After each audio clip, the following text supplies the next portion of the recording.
अभी आपने देखा कि किस तरह से वेनेजुएला के राष्ट्रपति को किडनैप कर लिया गया। हालांकि अमेरिका कहता है कि वहां के राष्ट्रपति को हम इसलिए अरेस्ट किए हैं कि यहाँ पर उन्होंने लोकतंत्र खत्म कर दिया है और पूरे वेनेजुएला को एक ड्रग्स के जाल में बर्बाद कर दिया है, जिससे पूरी दुनिया पे एक तरह की खतरा आ जाएगा।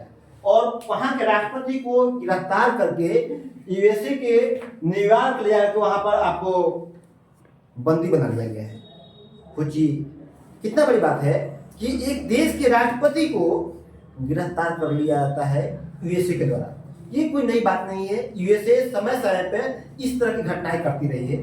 आपको याद होगा वियतनाम, आपको याद होगा अफगानिस्तान, ईरान, इराक, इस तरह के कई देशों में यूएसए ने अपना इस तरह के ऑपरेशन के द्वारा पूरी दुनिया में कई इस तरह के साम्राज्यवाद और मोनोपोली का अंजाम देते रहा है। और पता है अजीब बात यह है कि इसका कई देश समर्थन भी कर रहे हैं। ब्रिटेन और इस तरह की यूरोपीय कंट्री जो है वो इनका समर्थन कर रही है। वही रूस और चाइना जैसे देश ये सभी इनका विरोध कर रहे हैं। भारत का अभी इस पर कोई स्टैंड नहीं आया है। भारत सरकार ने कहा कि देखिए भाई, जो भी लोग वेनेजुएला में हैं, भारतीय लोग हैं, वो सतर्क रहें और इंडियन एम्बेसी से संपर्क बनाए रखें। अब बात आती है कि आगे क्या होगा।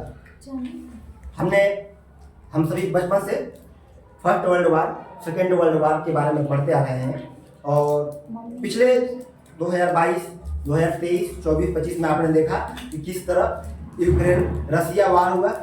उसी तरह आपने देखा किस तरह से जो है कि यहाँ पर इजराइल फिलिस्तीन वाला मामला, और अभी 2026 आते ही किस प्रकार से यूएसए ने वेनेजुएला, पूरा मामला पता है क्या है? पूरा मामला है तेल का। वेनेजुएला के पास इतना तेल है कि वो सिर्फ तेल बेच करके अपने देश के हर एक व्यक्ति को घर में मर्सिडीज कार दे सकता है, वो लग्जरियस लाइफ दे सकता है। और यही बात समझ लीजिए कि यही अमीरी वेनेजुएला के बर्बादी के कारण बना। एक समय की बात है जब वेनेजुएला ने क्या किया, उनके यहाँ इतना तेल प्रोडक्शन हुआ कि उन्होंने अपने यहाँ बाकी सभी तरह की मैन्युफैक्चरिंग वर्क को बंद कर दिया। कंपनियां बंद, एग्रीकल्चर सेक्टर साफ ठप पड़ गई, लोग बेरोजगार हो गए।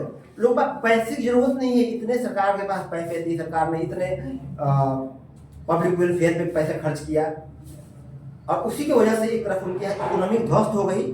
और करते ही करते आज इस स्थिति पे आ चुकी है कि वहाँ पे भ्रष्टाचार चरम पर है, महंगाई मतलब हम सोच नहीं सकते इतनी ज़्यादा महंगाई है।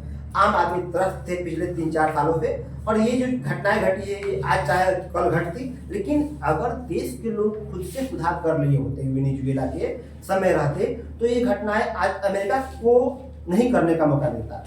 हम ये नहीं कह रहे कि अमेरिका ने सही किया है, लेकिन अगर इस तरह की कई घटनाएं होती है तो कहीं ना कहीं देश के लोग, देश के नेतृत्व में कमियां होती है। ये कमियों को सुधारने की जरूरत है और शुक्रगुजार है कि हम आप उस देश में हैं कि हमारे यहाँ इस तरह की, तो यूएसए क्या दुनिया कोई भी ताकत भारत जैसे देश पर इस तरह की कोई आंख दिखाने का भी कोशिश नहीं कर सकता है।